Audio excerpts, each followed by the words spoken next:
Hello friends, welcome to my channel spices of life. இன்னைக்கு நம்ம கிருஷ்ணர் கதையில அத்தியாயம் 30 பார்க்க போறோம். வாங்க கதையை கேட்கலாம். அத்தியாயம் 30. கிருஷ்ணர் கோபியரிடமிருந்து மறைந்திருத்தல். கோபியரின் மத்தியிலிருந்து கிருஷ்ணர் திடீரென மறைந்த போது அவர்கள் எல்லா இடங்களிலும் அவரை தேடினார்கள். எங்கும் அவரை காணாத போது அவர்கள் கலவரம் அடைந்து பித்து பிடித்தவர்கள் போலானார்கள். மிகுந்த அன்புடனும் பிரியத்துடனும் கிருஷ்ணரின் லீலைகளை பற்றி எண்ணலானார்கள். எண்ணத்தில் லயித்து அவர்கள் தம்மை மறந்தார்கள். கண்களில் நீர் மல்கிய போது கிருஷ்ணரின் லீலைகள் கண்முன் தோன்ற கண்டார்கள். அவர்களோடு அவர் பேசிய அழகு, அவர்களை தழுவி முத்தம் தந்தது, எல்லாவற்றையும் எண்ணிக்கொண்டார்கள். முழுவதுமாக கிருஷ்ணரால் வசீகரிக்கப்பட்டிருந்ததால் அவர்கள் கிருஷ்ணரை போல் நடிக்கவும் நடனமாடவும் சிரிக்கவும் செய்தார்கள். தம்மை கிருஷ்ணராகவே பாவித்து அவ்வாறு நடந்து கொண்டார்கள். கிருஷ்ணர் உடன் இல்லாததால் அவர்கள் பித்து பிடித்தவர்கள் ஆனார்கள். தானே கிருஷ்ணர் என்று ஒருவருக்கொருவர் சொல்லிக் கொண்டார்கள். பின்னர் எல்லாரும் ஒன்று கூடி கிருஷ்ணரின் நாமத்தை உரத்த குரலில் கீர்த்தனம் செய்தபடி காட்டின் ஒவ்வொரு பகுதியிலும் அவரை தேடிச் சென்றார்கள். உண்மையில் கிருஷ்ணர் எங்கும் இருப்பவர். அவர் ஆகாயத்தில் இருக்கிறார், காட்டிலும் இருக்கிறார், இதயத்திலும் இருக்கிறார், எங்கும் இருக்கிறார். எனவே கோபியர்கள் மரங்களையும் செடி கொடிகளையும் கிருஷ்ணரை பார்த்தீர்களா என்று விசாரிக்கலானார்கள். வனத்தில் பெரிய மரங்களும் சிறு செடிகளும் மிகுதியாக இருந்தன. கோபியர்கள் அவற்றிடமெல்லாம் விசாரித்தார்கள். அன்பான ஆலமரமே, நந்த மகாராஜாவின் மைந்தன் குழலிசைத்தபடி முகத்தில் புன்னகையுடன் இவ்வழியாக செல்ல நீங்கள் கண்டீர்களா? அவர் எங்களின் இதயங்களை திருடி சென்றிருக்கிறார். நீங்கள் அவரை பார்த்திருந்தால் அவர் எப்பக்கமாக சென்றார் என்பதை தயவு செய்து எங்களுக்கு கூறுங்கள். அன்பான அசோக மரமே, நாகமலர் மரமே, செம்பக மலர் மரமே, பலராமனின் இளைய சகோதரன் இவ்வழியே செல்வதை கண்டீர்களா? நாங்கள் கர்வமடைந்த காரணத்தால் அவர் எங்களை விட்டு மறைந்திருக்கிறார். கிருஷ்ணர் திடீரென மறைந்ததற்கான காரணத்தை கோபியர் அறிந்திருந்தனர். கிருஷ்ணருடன் மகிழ்ந்திருந்த போது பிரபஞ்சத்தில் உள்ள பெண்களில் எல்லாம் தாமே பாக்கியசாலிகள் என்று எண்ணி கர்வம் கொண்டதால் அவர்கள் கர்வத்தை அடக்க அவர் திடீரென மறைந்து விட்டார் என்பதை அவர்கள் உணர்ந்தார்கள். தமக்கு சேவை செய்வதில் பக்தர்கள் கர்வம் கொள்வதை அவர் விரும்புவதில்லை. அவர் எல்லோருடைய சேவையும் ஏற்றுக்கொள்கிறார். பக்தர்கள் தாம் மற்றவர்களை விட உயர்ந்தவர்கள் என்று எண்ணி கர்வம் கொள்வதை அவர் விரும்புவதில்லை. அப்படிப்பட்ட எண்ணம் அவர்களிடம் இருப்பதாக தெரிய வந்தால் அதை மாற்றுவதற்காக கிருஷ்ணர் அவர்களிடம் கொண்டிருக்கும் மனப்பாங்கை மாற்றிக்கொள்கிறார். கோபியர்கள் பின்பு துளசி செடிகளிடம் பேசினார்கள். அன்பான துளசி, நீ பகவானாகிய கிருஷ்ணருக்கு மிகவும் பிரியமானவள். எவ்வாறெனில் உன் இலைகள் எப்போதும் அவரின் பாத கமலங்களில் படிந்திருக்கின்றன. அன்பான மாலதி மலர்களே, மல்லிகை மலர்களே, எங்களுக்கு பரமான இன்பத்தை வழங்கிவிட்டு கிருஷ்ணர் இவ்வழியாக சென்றபோது அவரால் தொடப்பெற்ற பேற்றை நீங்கள் எல்லாம் பெற்றிருக்க வேண்டும். மாதவன் இவ்வழியே செல்ல கண்டீர்களா? மா மரங்களே, பலா மரங்களே, பேரி மரங்களே, அசன மரங்களே, நாவல் மரங்களே, பேல் மரங்களே, கதம்ப மரங்களே, யமுனை கரையில் பிறக்க நீங்கள் பெரும் புண்ணியம் செய்திருக்க வேண்டும். கிருஷ்ணர் இவ்வழியே சென்றிருப்பார். அவர் எப்பக்கமாக சென்றார் என்பதை தயவு செய்து எங்களுக்கு சொல்கிறீர்களா? கோபியர் தாம் நடந்து வந்த நிலத்தை நோக்கி வினவினார்கள். அன்பான நிலமடந்தையே, கிருஷ்ணரின் பாதச்சூழல்கள் உன் மீது படுவதற்கு நீ என்னென்ன தவங்கள் ஏற்றினாயோ? நீ மிகவும் மகிழ்ச்சியாய் இருக்கிறாய். மகிழ்ச்சி பெருக்கால் உன் மயிர்கால்களான மரங்களும் செடி கொடிகளும் உலகாங்கிதம் அடைந்து குத்திட்டு நிற்கின்றன. கிருஷ்ணர் உன்னிடம் மிகவும் பிரியம் கொண்டிருக்க வேண்டும். இல்லாவிடில் வராக அவதாரத்தில் அவர் உன்னை தழுவியிருப்பாரா? நீரில் நீ மூழ்கியிருந்த போது உன் பாரம் முழுவதையும் தன் கொம்புகளில் தாங்கியபடி அவர் உன்னை காப்பாற்றி இருக்கிறார். எண்ணற்ற செடிகளையும் கொடிகளையும் விசாரித்த பின்பு கோபியர் தம் அழகிய முகங்களை தம்மை நோக்கி அழகாக நின்றிருந்த மான்களிடம் திரும்பியபடி பேசினார்கள். கிருஷ்ணர் உன்னதமான பகவானாகிய நாராயணரே தன் துணையான லட்சுமியிடம் இவ்வழியே சென்றதாக தோன்றுகிறது. இல்லாவிடில் அவர் தன் மார்பில் அணிந்த மலர் மாலையின் லட்சுமியின் மார்பில் அணிந்த குங்குமத்தின் கரைப்பட்ட நறுமணம், அவர் நறுமணம் இங்கு வீசும் தென்றல் காற்றில் கலந்து வருவதெப்படி? அவர்கள் இருவரும் இவ்வழியே செல்லும் போது உடல்களை தொட்டு இருக்க வேண்டும். எனவேதான் நீங்கள் மிக மகிழ்ச்சியாக தோன்றுவதுடன் எங்களையும் அனுதாபத்துடன் பார்க்கிறீர்கள்.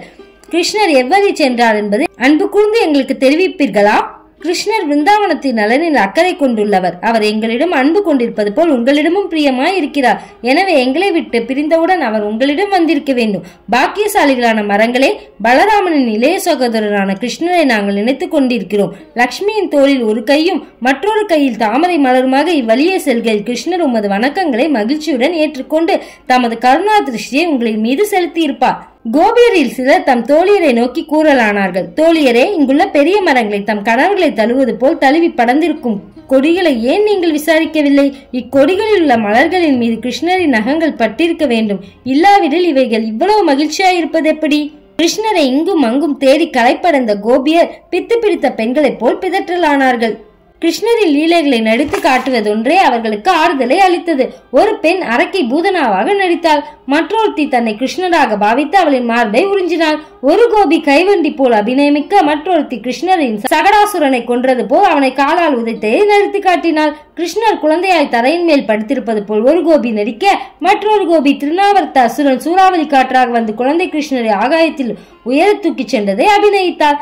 கால் சலங்கை ஒலிக்க குழந்தையான கிருஷ்ணர் நடந்து சென்றதை வேறொருவர் நடித்து காட்டினார்.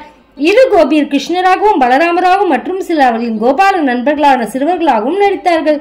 ஒருத்தி பகாசுரனை தரையில் வீழ்த்தியது போல் மற்றொரு கோபி அவளை வீழ்த்தினாள்.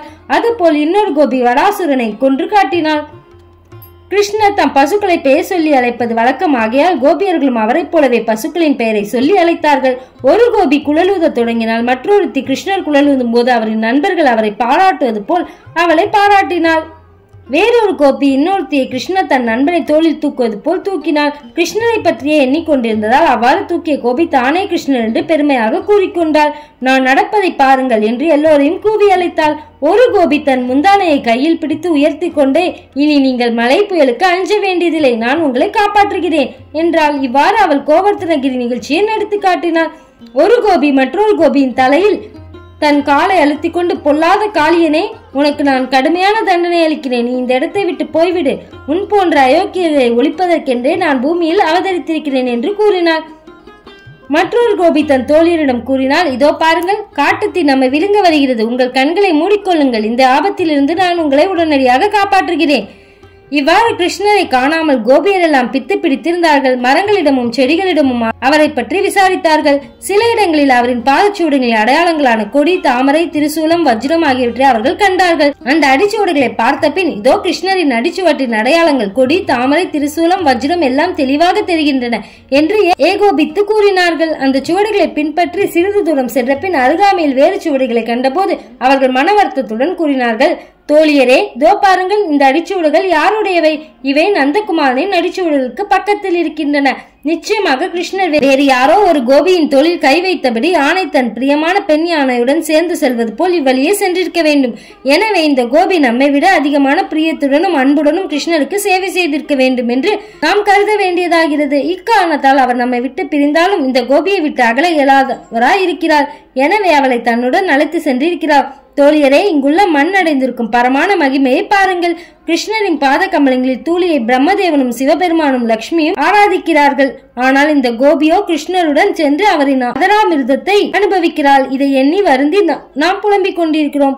ஆம் தோழியரே, இதோ பாருங்கள், இந்த இடத்தில் அந்த கோபியின் அடிச்சுவட்டை காணவில்லை. காய்ந்த புல் ராதாராணியின் காலை குத்தி வருத்தியதால் கிருஷ்ணர் அவளை தன் தோளில் மேல் தூக்கி சென்றிருக்கிறார். அவளிடம் அவருக்கு அவ்வளவு பிரியம். இந்த இடத்தில் அவர் ராதாராணிக்காக மலர்களை பறித்து தந்திருக்க வேண்டும்.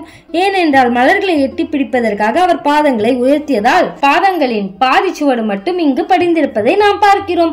அன்பான தோழியரே, இந்த இடத்தில் அவர் ராதாராணியுடன் அமர்ந்து அவளின் தலையில் மலர்களை சூடியிருப்பார் என்பதை எண்ணி பாருங்கள். நிச்சயமாக அவர்கள் இங்குதான் உட்கார்ந்திருப்பார்கள். கிருஷ்ணர் தன்னிறைவு பெற்றவர். யாரிடமும் அவர் இன்பம் பெற தேவையில்லை. என்றாலும் தன் பக்தியான ராதாராணியை திருப்திப்படுத்துவதற்காக காதல் வசப்பட்ட இளைஞனை போல் அவர் நடந்து கொண்டிருக்கிறார். கிருஷ்ணர் மிகுந்த அன்புடையவர் ஆதலால் தன் அன்பிற்குரிய பெண்கள் தரும் இம்சைகளை பொறுத்துக் கொள்கிறார். இவ்வாறு கிருஷ்ணர் தம்முடன் தனியே அழைத்து சென்ற கோபியின் குறைகளை பற்றி எல்லா கோபியரும் பேசலானார்கள். பிரதான கோபியான ராதாராணி கிருஷ்ணர் தன்னை மட்டும் தனியே அழைத்து சென்றதால் மற்ற கோபியரை விட தான் மிகவும் உயர்ந்தவளாக கருதி கொண்டிருப்பாள் என்று அவர்கள் கூறினார்கள்.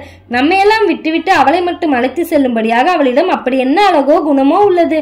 அவள் கிருஷ்ணரை நடுக்காட்டினுள் அழைத்து சென்று, அன்பான கிருஷ்ணா, நான் இப்போது மிகவும் களைத்திருக்கிறேன். இனியும் என்னால் நடக்க முடியாது. எங்கானாலும் நீ என்னை தூக்கிச் செல்லலாம் என்று கூறியிருப்பாள். கிருஷ்ணர் இதை கேட்டதும் ராதாராணியிடம், சரி, என் தோளின் மேல் ஏறிக்கொள் என்று சொல்லியிருப்பார். ஆனால் உடனே காணாமல் போயிருப்பார்.